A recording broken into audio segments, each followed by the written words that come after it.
And this one in particular was an outlier in that it's not totally improvised and it's not totally written.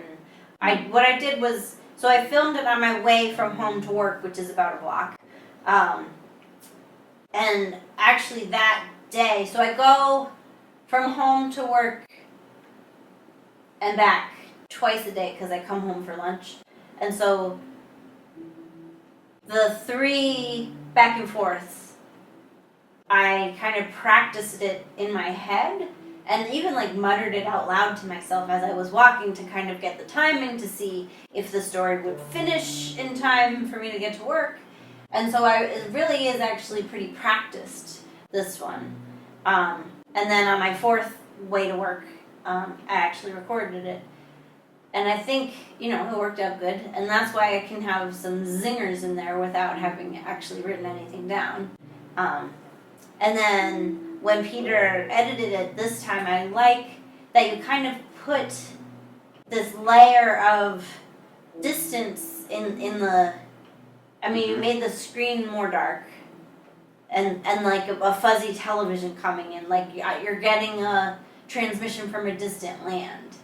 And that came about from when I went back to listen to it, watch it. It had a couple of different effects that I did color-wise to it originally, but the sound was. There was a lady following me with a. There was that, but a basket that was like. No, there's a lady talking that you can see in the background. Oh, okay. Bigger was that it was cicada season. Oh yeah. And the cicadas were just all no matter what I could do. In the year since we've made it, we've learned a lot production wise, and no matter what I did, I couldn't just get, because you used a mic for it, right? I believe I did, yeah. And even with a mic, I still couldn't kill Cicadas how loud are so loud. It's insanely loud. It's like you were talking in a trash can or something. Mm-hmm. But I found if I put it through some filters that made it sound like you were talking through an old transistor radio, that boosted you up and the background noise down. So then that gave me the idea of I should take, if it sounds easier to listen to and easier for me to put background music into, because there wasn't enough room. The cicadas were so loud that I couldn't put music into it because it was just like this. But that boosted your voice up, boosted the cicadas down. I could put music under it, and then it made me realize that I should make this look like it's a transistor transmission from another universe or something like that. So that gave the whole look to it, and I put all kinds of glitches and stuff into it to make it theatrically more exciting. But that's just to kind of go along with covering up that goddamn cicada noise. Which, I think thematically it works while I'm talking about misunderstanding in culture versus out culture, and that this would be a transmission from afar. Yeah. Because it's all a transmission from afar. And are we copying or are we making it our own? In the case of these kindergarten robes, I still think they're ridiculous. But that's the thing that people do, so they don't think it's ridiculous. And that was the thing too with this different format of not only is the presentation different, but in the in part I was able to put in photographs of the actual things that we didn't put in initially because it didn't actually fit into the presentation that we did. That's right. So in this new format, so you can actually see what I'm talking about. Yeah, and it's just really quick, and there's our advertisements for our videos and stuff are over it and stuff, but at least you can kind of get a rough idea of what we're talking about. Well, and I liked, because I only took still photos, I didn't take video. Yeah. That you were able to kind of make that.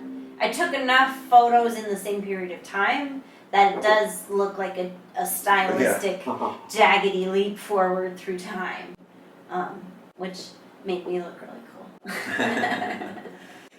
Because that, as a not good photographer, the secret I've hit upon is volume. Just take a ton of photos, and then you can find the best one will be better than if you just took 2 photos and then you only have 2 to choose from. Yeah, which is that's what I think even professional photographers rely on that as well. when you look at the thumbnails that a photographer comes back with from a shoot, it's a stack, and when they put it all across the light table. Yeah. I mean, in the old days, now you just flip through on the screen, but in the old days they flop it all on a light table with just like thousands of shots, and you like go through and figure out ones that look best for your client, and then you take that to the artist or whoever it is, and you all sit down with it. Now you've got a couple hundred of them to look through. Eventually you get down to that one shot, which is I think. But no one is just taking one shot. Yeah, you. Non-professionals aren't just taking one shot. Even if you're like setting stuff up in a studio with the perfect lighting and everything like that, you're still taking hundreds and hundreds of shots, and I think that's something that like I noticed from like making thumbnails for our videos. Mm-hmm. For on YouTube, the thumbnails that you see. Mm-hmm.